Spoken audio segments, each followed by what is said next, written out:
Olá, irmãos e irmãs.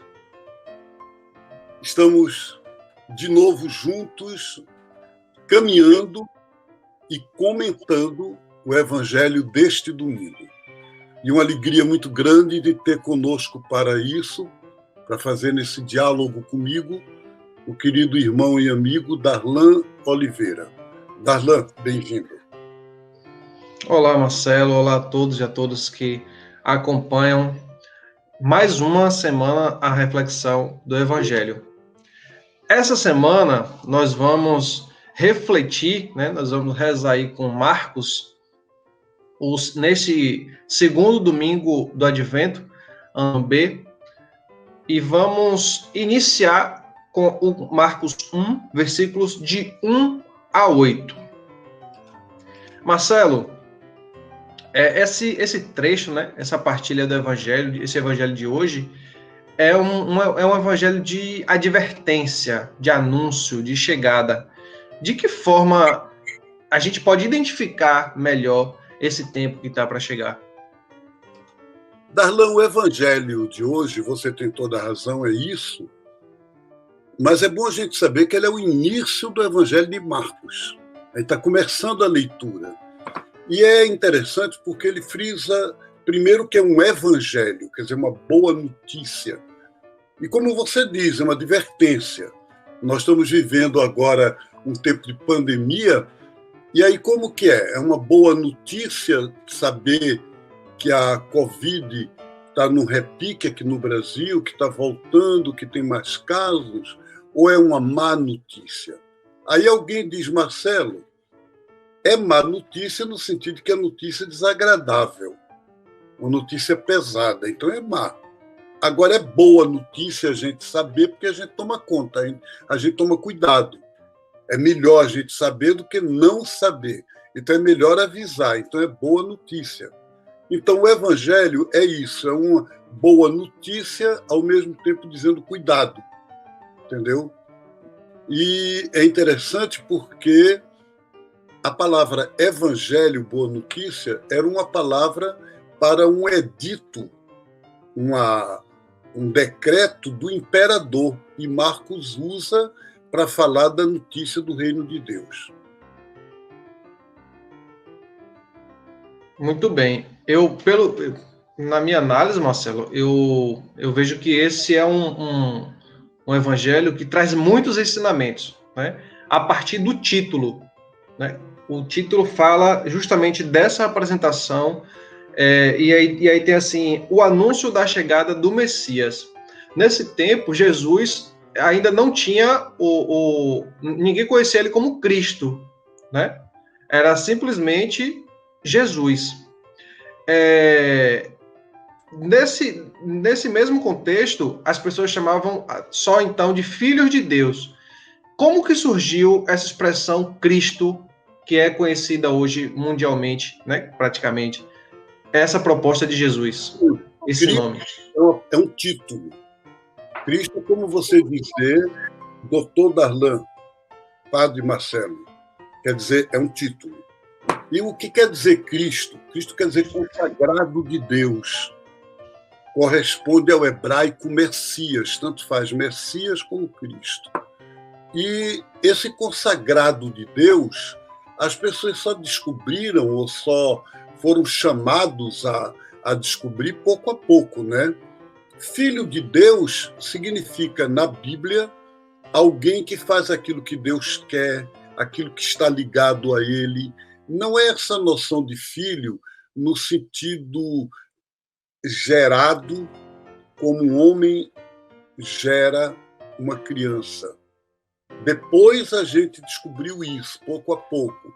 Mas na época da Bíblia isso não era ainda claro. Agora, o imperador tinha como título Filho de Deus, imperador romano. Aí Marcos pegou esse título para Jesus, para dizer o quê?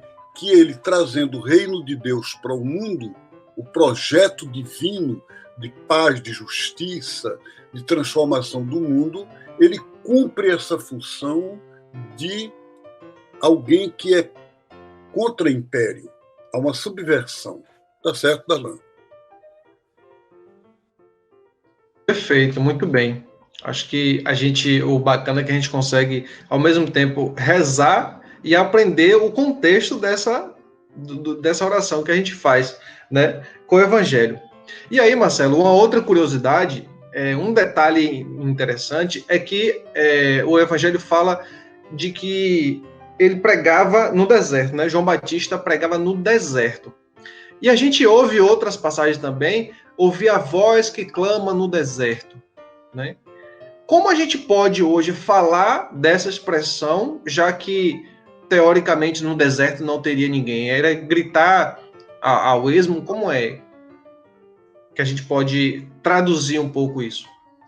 Eu acho que tem os dois sentidos que você está dizendo. De fato, a profecia às vezes é gritar no deserto. A gente pensa, por exemplo, Darlan, hoje é o aniversário do falecimento do Nelson Mandela, lá na África do Sul, né? Todo mundo sabe que ele lutou a vida dele inteira no negro, que lutou contra o racismo, contra o apartheid, a segregação racial. E ele foi preso, foi torturado, foi condenado, passou 20 anos na cadeia. E quando o juiz disse a ele no processo: você não está vendo que a sua causa é louca? Que você está sozinho aqui? Ele disse: eu acredito nisso, por isso eu consagro minha vida, mas se for necessário, eu morro por isso. Então, agora, foi no deserto que ele pregou, mas adiantou ou não? Depois de 20 anos, conseguiram derrubar o regime de segregação. Ele saiu da cadeia e o pessoal ainda elegeu ele presidente da República. E ele foi o primeiro presidente negro da África do Sul. Então, e um homem assim, prêmio Nobel da Paz.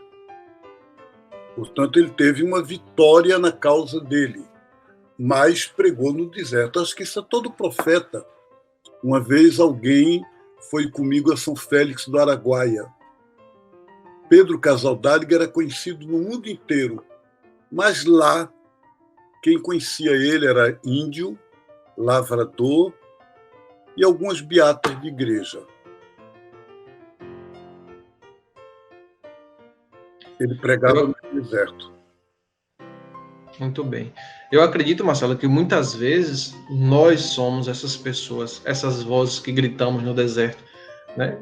Em vários contextos, sobretudo hoje, né? Quando a gente está gritando, clamando, falando de um povo, defendendo a vida do povo, defendendo que o Brasil está voltando, né? A gente está gritando, denunciando que o Brasil está voltando, o país da fome, e a sensação que dá é que a nossa voz não está sendo ouvida.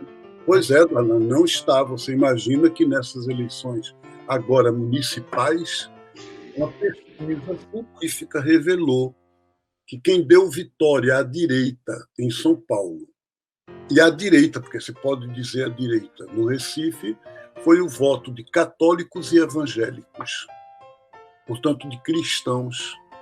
Então, o que é a nossa pregação, o nosso trabalho está conseguindo neste mundo? É uma voz que clama no deserto. Com certeza. Então, fica aí o registro, né, da importância do nosso clamor, do nosso anúncio, mas também da nossa denúncia a cada dia. Não só dentro de um contexto religioso, espiritual, mas em diversos contextos, sobretudo como social, quando a gente defende a vida das pessoas, quando a gente defende a vida humana. E diversas outras coisas, né? O racismo, o preconceito, a homofobia, e tudo isso a gente precisa estar anunciando e denunciando. E aí, Marcelo, para o finalzinho dessa passagem, termina falando em batismo, né? Então, Jesus é aquele que vem, que é anunciado, que a gente espera nesse tempo de advento. A gente é celebrada a vinda desse Jesus e termina falando do batismo. Como a gente pode, então, trazer esse batismo de Jesus para a sociedade, para o povo, nesse tempo de hoje? Batismo é uma palavra que significa mergulho. E no judaísmo da época, quando uma pessoa não judia, portanto, não do povo judeu, queria entrar na religião judaica, ele tinha um rito de ablução, era um rito simbólico, como se você se lavasse da vida antiga, e lavando da vida antiga, quer dizer, jogando fora o que estava do antigo, você renascia para uma vida nova. O João Batista fez isso, Darlan, fora da religião. Ele foi não para o templo, não para a sinagoga, mas ele foi para o deserto. E na fronteira entre o deserto e a região onde o povo vivia, passava o Rio Jordão. Passa até hoje.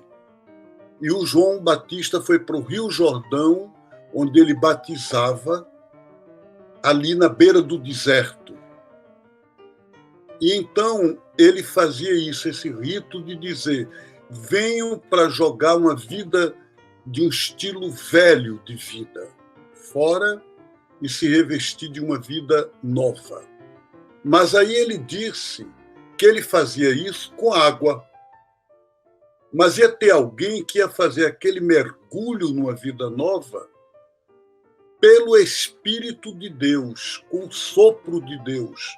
O sopro de Deus, na Bíblia, é aquele sopro que Deus soprou sobre o barro e a vida humana nasceu. É um poema, é um símbolo. Então, mergulhar, quer dizer, fazer esse mergulho numa vida nova pelo sopro de Deus, é o que a gente chama batizar-se no Espírito Santo. O sopro de Deus, ou a divina Ruá, é o Espírito Santo. Esse não é João Batista que faz, esse é Jesus. Mas João anunciou isso para nós. É isso. Muito bem. Acho que a gente está aí no finalzinho da nossa reflexão do Evangelho de hoje, né? E eu, na prática, Marcelo, trazendo isso para um contexto, né, mais nosso, de que forma esse batismo, dentro dessa realidade que vivemos, de quais formas podemos continuar anunciando esse Evangelho e batizando as pessoas para que sejam revestidas pelo Espírito? Penso que hoje, quando a gente deseja um mundo novo possível, quando a gente participa de movimentos sociais, quando a gente entra numa política, não estou falando agora de partido, mas num trabalho para transformar o mundo, em qualquer religião ou fora de religião, a gente está batizando-se a si mesmo e batizando as pessoas nessa vida nova que Deus quer para o mundo e para nós. Então, o chamado deste advento é esse, Darlan. Não é para ser um advento dentro da igreja, mas é para a gente sair desta pandemia pessoas humanas melhores, mais solidárias, mais comprometidas com um novo mundo possível. Acabamos? Amém. Então, a gente conclui aqui nosso caminhando de hoje. Beijo no coração, excelente domingo e até quinta-feira no nosso caminhando, se Deus quiser. Beijo, gente. Bom domingo para vocês, uma boa semana.